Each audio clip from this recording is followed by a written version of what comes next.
টাকা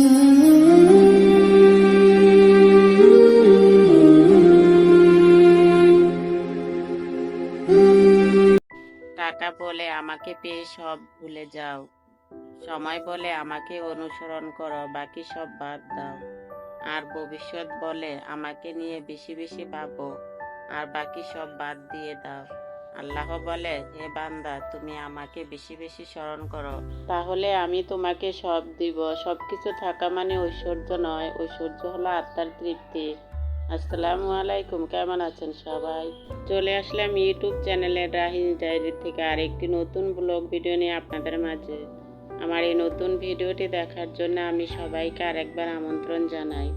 আমার এই নতুন ভিডিওটি যারা যেখান থেকে দেখা শুরু করেছেন, দূরে কাছে, দেশ ও দেশের বাহিরে, আশা করি সবাই অনেক বেশি ভালো ও সুস্থ আছেন। আল্লাহ পাকের অশেষ রহমতে আলহামদুলিল্লাহ আমরা সবাই ভালোই আছি। তো আজকের ভিডিওটা কিন্তু সকালের কাজকর্ম দিয়ে শুরু করলাম। যেহেতু এখন রোজার দিন, তো রোজার দিনে কিন্তু সকালে কোনো নাস্তা বানানো থাকে না, তো সকালের কাজকর্ম দিয়েই কিন্তু ভিডিওটা শুরু করতে হয়। তো সকালবেলা ঘুম থেকে উঠে সকালবেলার থালা বাসনগুলো কিন্তু আমি অফ ক্যামেরাতে ধুয়ে নিয়েছিলাম। থালা বাসনগুলো ধুয়ে তারপরে কিন্তু আমি ফ্রিজটাকে একটু পরিষ্কার করে নিলাম।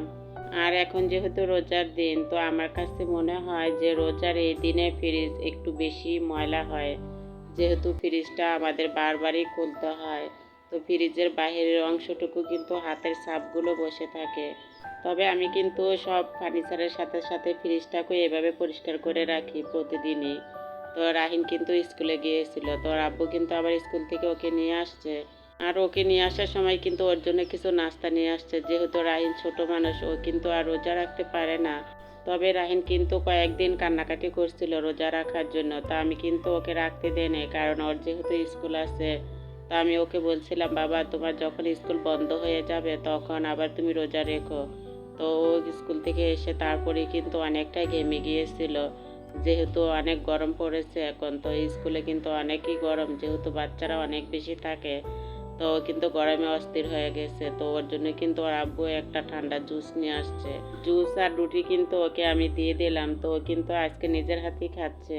তো আমাদের ফিল্টারে কিন্তু পানি নেয়, তো আমি কিন্তু এখন জগ দিয়ে পানি ঢেলে দিলাম ফিল্টারের ভিতরে। তো আমি কিন্তু 1 ঘন্টার সময় হাতে নিয়ে আমার সংসারের সব কাজগুলো সেরে নিব আজকে।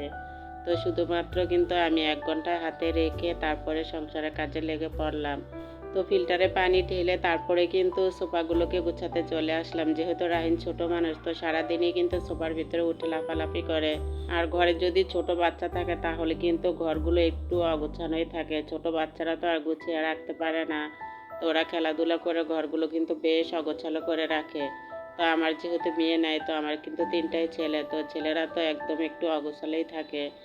আর ওদের কাজগুলো গোছাতে গোছাতে কিন্তু আমার অনেকটাই সময় লেগে যায়। তো আলমারিটা যখন আমার ছেলেরা খোলে, তখন কিন্তু আলমারির কাপড় চোপড়গুলো অনেক বেশি এলোমেলো করে রাখে।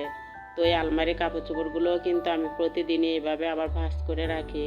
তো ভিডিওটির এই পর্যায়ে এসে সেই পুরনো কথাটাই আবার সবাইকে মনে করিয়ে দিতে চাই।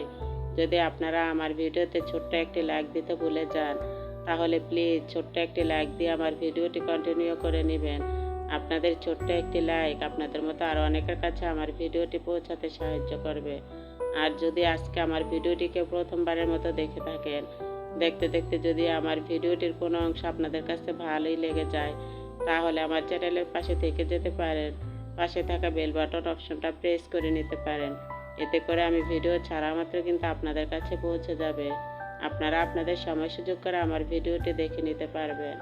আর অলরেডি যারা যারা এই কাজগুলো করে ফেলেছেন তাদের সবাইকে জানাই অসংখ্য অসংখ্য ধন্যবাদ। যাই হোক, এখন কিন্তু আমি আলমারির ভিতরে কাপড় চোপড়গুলোকে ভালো করে ভাঁজ করে রেখে তারপরে যে আলমারির উপরটাকে মুছে নিলাম। তো ফার্নিচারগুলো পরিষ্কার করে তারপরে কিন্তু আমি ঘর ঝাড়ু দিতে চলে আসলাম।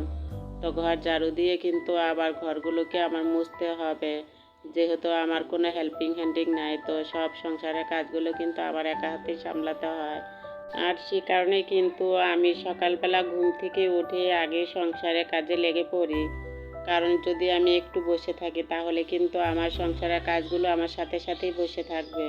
কারণ এই কাজগুলোতে যদি আমি হাত না দিই তাহলে কিন্তু এই কাজগুলো আর শেষ হবে না। তো তো এই রোজার দিনে কিন্তু কাজকর্ম করতে সকালবেলা ভালোই লাগে। যেহেতু সকালবেলা নাস্তা বানানো, দুপুরবেলা রান্না বান্নার কোনো ঝামেলা থাকে না। তো ঝামেলা না থাকার কারণে কিন্তু ঘরগুলো পরিষ্কার করে গুছিয়ে রাখতে বেশ ভালোই লাগে। তো নিজের সংসারের কাজগুলো কিন্তু নিজের করতে খুবই ভালো লাগে। আর ভালোই লাগবে না কেন? নিজের সংসারের কাজ তো নিজেরই করতে হয়। তো আমাদের মতো প্রতিটি গৃহিণী কিন্তু তার নিজের সংসারের কাজগুলো অনেক ভালোবেসে করে থাকে। তো নিজের থেকে কিন্তু নিজের সংসারটাকে অনেক বেশি যত্ন করে। তো প্রতিটি গৃহিণীরই কিন্তু একই অবস্থা। তো নিজের দিকে কিন্তু একদমই খেয়াল রাখে না। আর নিজের দিকে কিন্তু একদমই বেখেয়ালি থাকে। তো সংসার, ছেলে-মেয়ে এগুলোর দিকেই কিন্তু খেয়ালটা বেশি থাকে। তো প্রতিটি গৃহিণীরই কিন্তু একই অবস্থা। সংসার করতে করতে কিন্তু তাদের দেহটা একদমই শেষ হয়ে যায়। তো যাই হোক, এখন কিন্তু আমি রান্না করতে চলে আসলাম।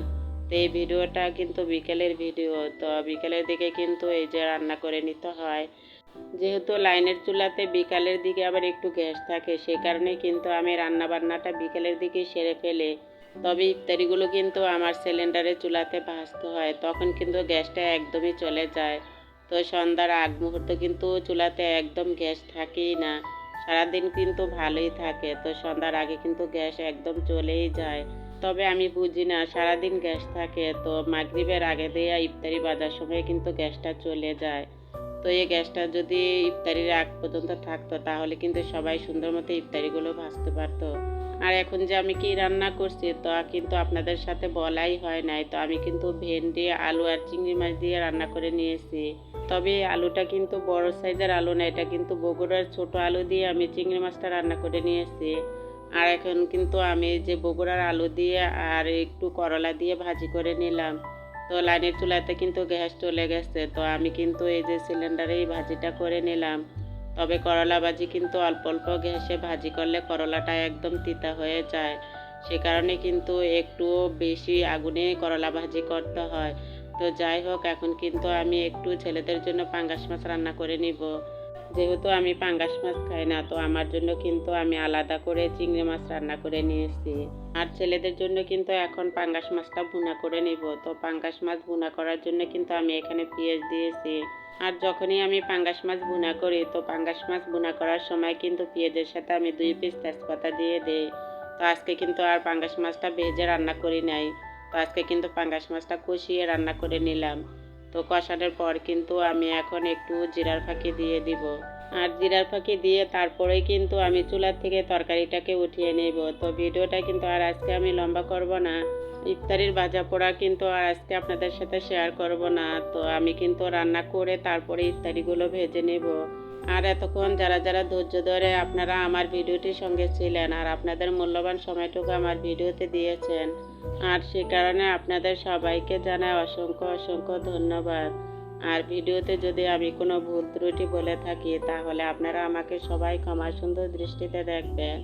তো আমি কিন্তু আজকে ভিডিওটি এখান থেকে শেষ করব। তো পরবর্তী আরেকটি নতুন ভিডিওর আমন্ত্রণ জানিয়ে রাখলাম। আর সেই পর্যন্ত আপনারা সবাই অনেক বেশি ভালো থাকবেন, অনেক বেশি সুস্থ থাকবেন। আপনাদের সুস্বাস্থ্যতা কামনা করে আজকের মতো এখান থেকে বিদায় নিলাম। আল্লাহ হাফেজ।